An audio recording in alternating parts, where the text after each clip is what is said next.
Good morning, everybody. Auronnj here with another honkaistarrail video, and today we're going to talk about a very important topic for this game. Especially, this is important for the free-to-play and low spenders out there.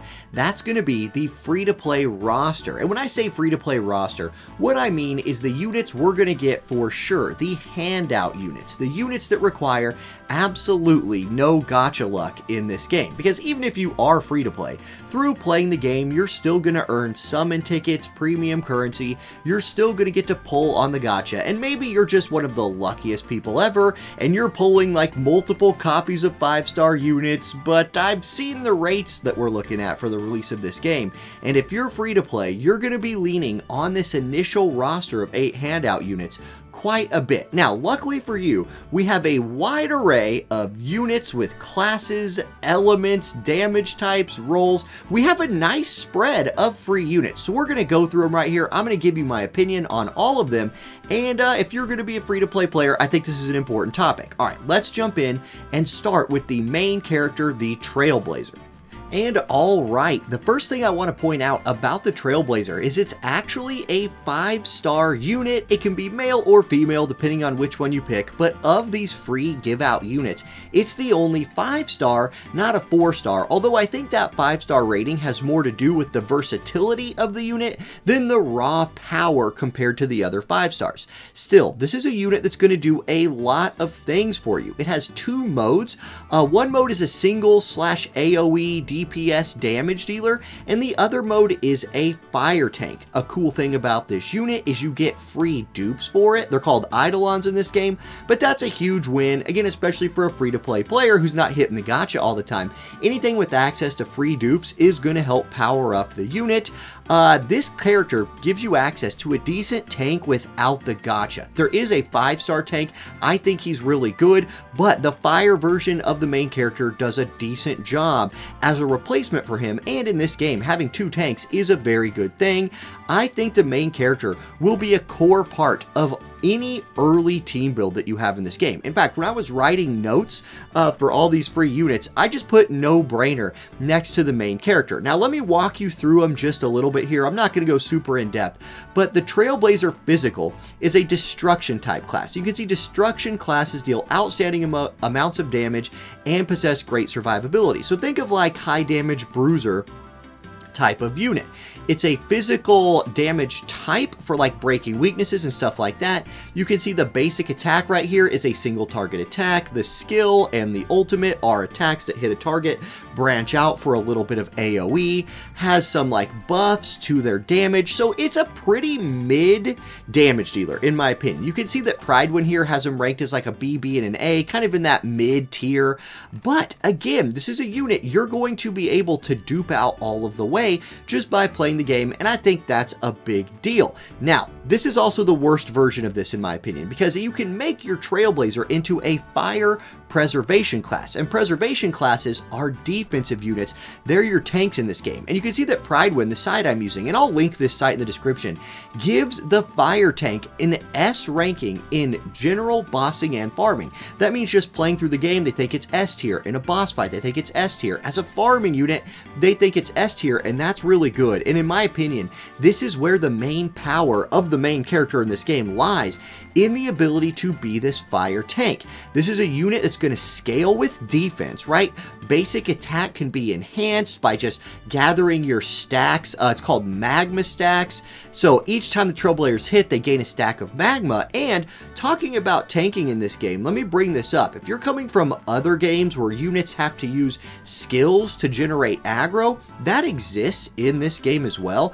But characters with this preservation class actually have like a higher innate hate, that rhymes, than other units. So they're naturally going to be taking a bunch of damage. And there are other units in this game that can direct damage to your tanks. So preservation is going to be a super important class in this game. So every time the Trailblazers hit, they're going to gain magma stacks. This is a class that's going to play around those magma stacks to enhance their basic attack.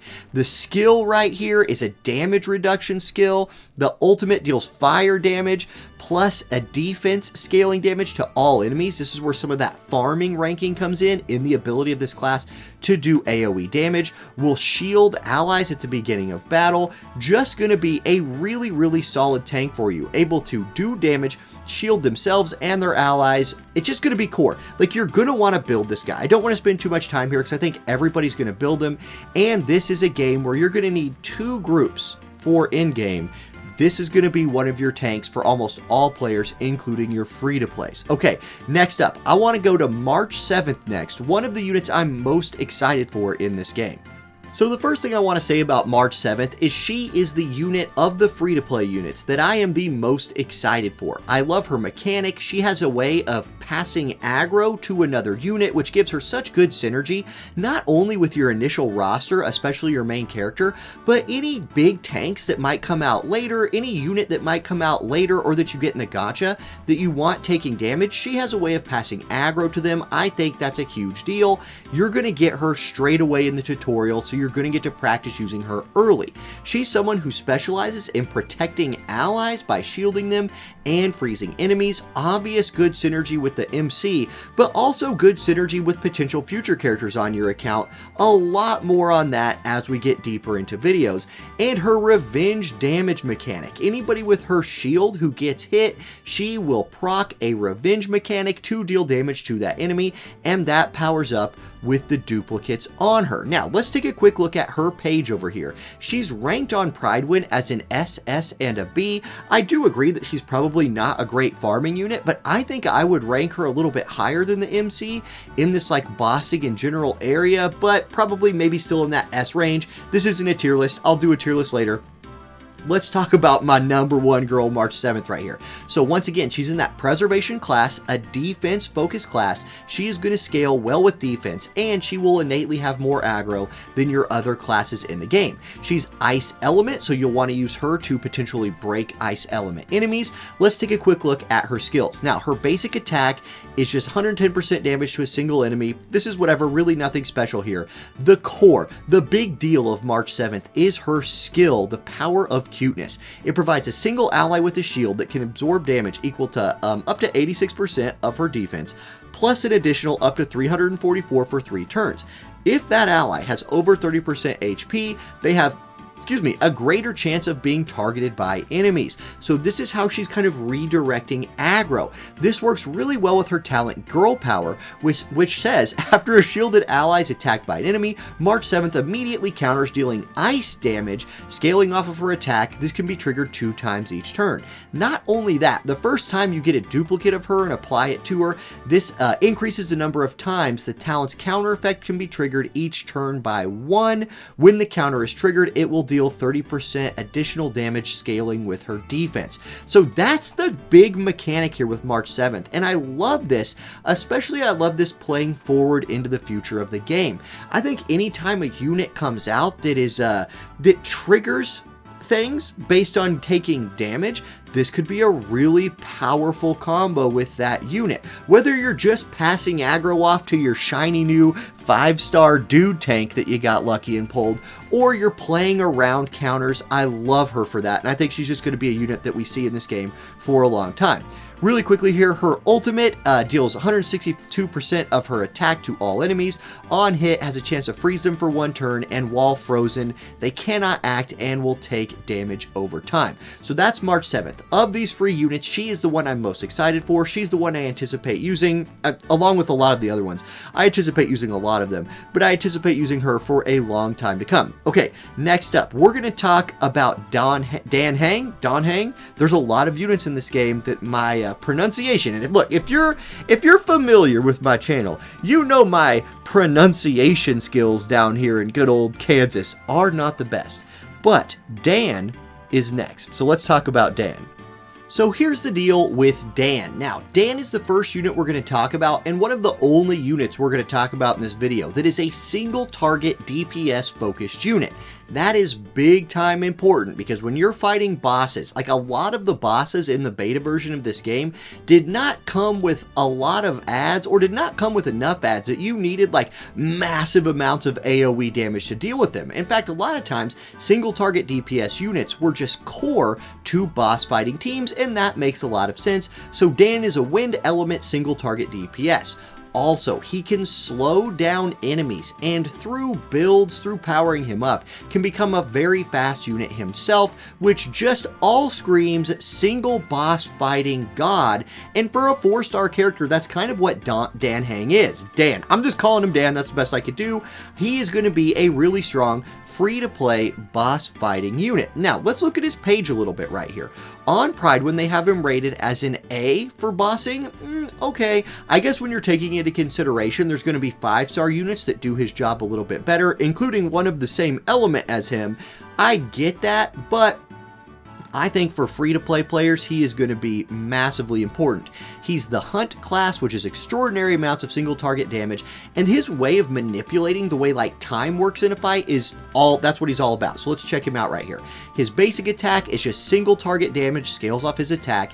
His skill deals wind damage, scaling with his attack to a single enemy, and when he crits, there's a 100% base chance to reduce the target speed by 15% for 2 turns. So slowing an enemy, especially a high damage like boss, is a big deal in the end game. He can do that right there. So I think you'll see how he'll scale really well with gear, like attack and crit gear in particular. But I do want to mention too that as games go on, something that does not scale with the length of time a game has been out is damage dealers. Look, a tank that's really good at not taking damage has a lifespan, has a really long lifespan. Units with cool mechanics or healers tend to have a really long lifespan. Damage dealers can be outscaled, can be power crept by other damage dealers. That could be something that happens to Dan, but as a day one giveaway unit, he's going to be great. So that's kind of his kit right there. You can see his ultimate deals wind damage, goes up to 432% of his attack to a single enemy, and if they're slowed, gains a more multiplier to that attack. So he's all about critting, slowing, being a fast boy who does a lot of single target damage. And in fact, you see that the first time you get a dupe of him, when an enemy's HP is greater than 50%, he increases his crit, further giving him those chances to slow. Dan is a crit, slowing, speed guy, single target boss damage. You're going to want to build him as a free-to-play player. That's basically what I have to say about Dan. Now, I'm going to turn the pages in my notes right here, because next we're going to talk about Asta. Now with Asta, remember a second ago how I was talking about that units with certain skills just kind of scale well into later in the game or with other potentially really strong units? That's Asta. I was essentially just setting up the next video here because Asta is, yes, a fire element AoE damage dealer. She can do that, but her big thing is her group speed buff. This is something that's going to scale super well with potential like 5-star damage dealers that you pull later, or with your Dan Hengs of the world. Anybody you're building from now until the future will want to go fast. Going fast is important. We all want it. We've seen the movies. Yo, Ricky Bobby talks about going fast, and Asta is someone to help him do that. So that speed buff is just going to scale super well, and hopefully even the free-to-play players and low spinners out there someday hit one of those premium 5-star units to take advantage of Asta's speed in that regard. Now, on Pride, when they have her rated as an S in all categories, I tend to agree with that. I don't have any qualms about that rating. She's of the Harmony class, which is a buffing class to not a debuffer. Did I say debuffing? I don't know. I think what I meant to say is buffing. She's a buffer. She buffs your units, which is pretty obvious based on what I've said so far. Her basic attack is fire damage to a single enemy. Meteor Storm, her skill is a fire damage attack to a single enemy with 4 more bombardments, each bombardment dealing fire damage to a random enemy. So yes, AoE, but not like whole group AoE, it's random. That's kind of cool. It's her ultimate. Her ultimate's what we're really here to talk about. This is up to a 50% speed increase for your allies for 2 turns. It's just a huge deal. And then astrometry, that's a new word, gains a charging stack for every different enemy hit by Asta, plus an additional stack if the enemy has hit has fire weakness. For every charging stack Asta has, all allies' attack increase by 5, 10, or 11% up to 5 times. Starting from her second turn, Asta's charging stack count reduced by 3 at the beginning of every turn. Whoa, okay, so she drops her AoE damage, she gains stacks of her passive right here, buffing her allies' attack. So she's buffing attack, she's buffing speed. You can see how she's someone that's just going to help your allies scale. You pull one premium unit, you want to build around that unit, Asta there, going to help that unit do their thing. I love Asta. I think she's somebody that's going to be in your teams, in one of your teams for a really long time to come. Definitely somebody I advise building and putting your resources into as a free-to-play player or light spender or even probably a whale. Now, next, we got Serval to talk about next. Let's move on. And alright, here's the deal with Serval. First of all, super cool looking character. Like, they didn't spare any effort on making her look awesome. She is someone who's supposed to look cool and kill waves of trash mobs. That's her job, and she's going to excel at it. So she's an AoE lightning damage dealer. She also applies damage over times that amplify her damage in several different ways. We'll show that here in a minute. And she's just going to be a solid farming unit, and if you do have her in a longer fight, a damage over time is a useful thing to have in something like a boss fight, especially if you're fighting some harder mob that is weak to lightning and she happens to be one of your only lightning damage dealers. I could see you using her in that case, but an AoE damage dealer, somebody like Serval, who's good at clearing trash, she is someone I think who is susceptible to falling off as the game goes. I don't know that she scales that well with time that the game has been out. So let's look at her skills real quick. She's rated an S+ on Pridewin as a farming unit. Agreed. I would just, I think she's pretty B. Like, I agree with this bossing ranking. General, I'd probably put her a little lower. I'll do tier list later. That's not what we're here for today. This is real basic stuff. So her main skill is lightning damage to one enemy. Okay, so she has an auto attack. Lightning flash, here we go. This deals lightning damage to an enemy and to adjacent enemies with an 80% base chance to, when they're hit, to become shocked for 2 turns. While shocked, enemies take her damage over time at the beginning of each turn. So this is how you start applying that damage over time. Now, if you use her ultimate, it deals 108, 180, or 194% of her attack to all enemies. Enemies who are shocked extend the duration of their shock by 2 turns. So you put the dot on, you use the ultimate to extend the dot. Okay, that makes sense. And then her passive here is after Serval attacks, deal additional lightning damage to all shocked enemies. So you can just see, she puts dots out onto a lot of mobs, she does big AoE ult damage, and they just keep ticking with their shock. It's just, she's here to just clear trash. I think she's somebody that a lot of people will build, especially if they don't have another lightning unit. And in fact, this is a good chance to just take a little bit of an aside. You could go to Pridewin here, the site that I'm on, and sort by like lightning. There are a lot of lightning units in this game on launch. Like, Serval's not the only one, so it's doubtful she's going to be like the one that you maybe use, but hey, there it is. She might be the only one you have, especially again if you're unlucky in the gacha. So that's Serval. Let's move on. Next we have Herta to talk about. And Herta is going to be another AoE focused damage dealer, this time of the ice element instead of lightning like Serval. But what I wrote down on my notes was, this is literally a unit that looks like she was made to clear waves of trash mobs. Does it seem like I just talked about that a lot? Yes. Is that something you need to do in a game like this? Absolutely, because you're going to be farming in this game. So having access to units that can, you know, quickly clear trash to get your farming in every day is important, but once again, I don't feel like these are the units that scale well into later in the game, so not going to be somebody who's up there on my tier list. Now, she is an excellent farming unit, and her big thing is, I wrote down she's kind of a chainer. She has a follow-up AoE attack when an enemy drops below 50%. So, if you have somebody who can knock an enemy low HP, or multiple enemies low HP, she will follow-up attack AoE the number of times an enemy drops below that number. Like, did that make sense? I don't know. Let me read through her skills right here, and I think it'll make more sense. Now, she's ranked on Pridewin very low for general and bossing. Agree and agree, but gets a decent farming grade. Yep, she's also somebody you're going to get by playing Simulated Universe for free, and there's dupes available for her there too. So that is a feather in her hat, again, that she's free and that you're going to get duplicates of her for free. So that's something to consider, but let's look at her kit a little bit. So her main attack, ice damage to a single enemy. She has an auto attack, okay. Then her skill, ice damage equal to a certain percent of her attack to all enemies.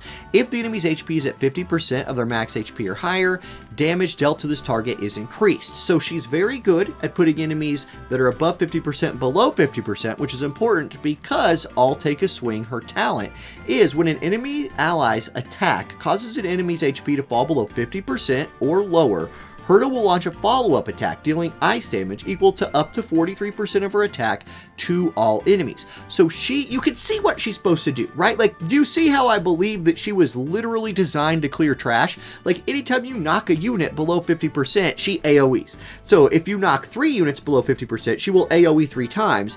That's pretty neat, and she could potentially clear a lot of waves really quick. Her ult is also a big ice damage AoE attack.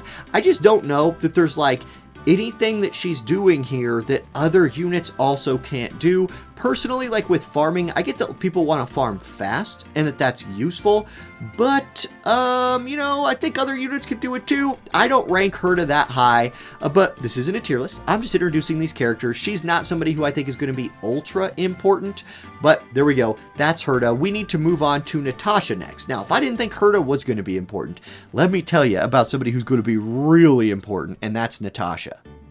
And here is the deal with Natasha. She's a healer. In fact, on launch, she is one of only two healers that we're going to have access to in the game. She's the 4-star version. We're going to acquire her about halfway through the campaign that was out in beta. So we'll get her pretty early. Just keep pushing content. She'll come to you, and she'll come in time that you're going to need her, because when you start pushing in-game content here, you're going to want healers, and she's one of them. You're going to build her. Everybody's going to build Natasha. I'm just telling you right now, there's a 5-star healer out there, but if you're a free-to-play player, it's going to be a minute before you get her. So build up your Natasha. She has single target heals with a heal over time. Her ultimate is a big group heal. She is a massively important unit, and she's the first unit we're talking about from the Abundance class, which the Abundance class is a healing class. Pridewind has her ranked as an S General, S Bossing, and A Farming unit. Yeah, I pretty much agree with that. And like, maybe she'll fall off. Like, I do think she's somebody who, if this game is still popping off 2 years from now, we've gotten better healers by that time, but just out of necessity, everyone's going to be building her. So if you're a free-to-play player, light spender, this is an area where you're going to be the same as the whales, because we all build in this chick. Let's look at her kit. First of all, her auto attack, yeah, sure. Single target damage to a single enemy, sure. Love, heal, and choose. Heals a single ally for up to 16% of her max HP, plus a flat amount. Heals the ally for another % of her max HP plus more at the beginning of each turn for 2 turns. So hits him with a heal and has a heal over time attached to it. She's somebody who's going to scale off of her own HP, so you want to build her tanky. I think if somebody like Soraka from League of Legends, there's a random, we're gonna do a League of Legends reference, but when you're playing against Soraka in League, you build Soraka tanky, and if she doesn't die, she's constantly keeping other people alive. That's what I think about here with Natasha. Now, her ultimate heals all allies for % of her max HP plus a flat amount. Her passive is when healing allies with HP values at 30% or lower, it increases her outgoing healing by up to 55%. She is going to be a core of every team. I don't need to stick around here much with her. Build her. Everybody's building her. You should too, as a free-to-play player or light spender. Let's move on to the last unit. And okay, now look. I have renamed this unit Little King, because I gave up on trying to say the right way. I'm going to call this person Little King. Let's talk about Little King. So, Little King is another AoE damage dealer, and if it seems like I've said that a lot throughout the second half of this video, it's because I have. We are getting a lot of AoE damage dealers, which is why I focused so much on Dan earlier.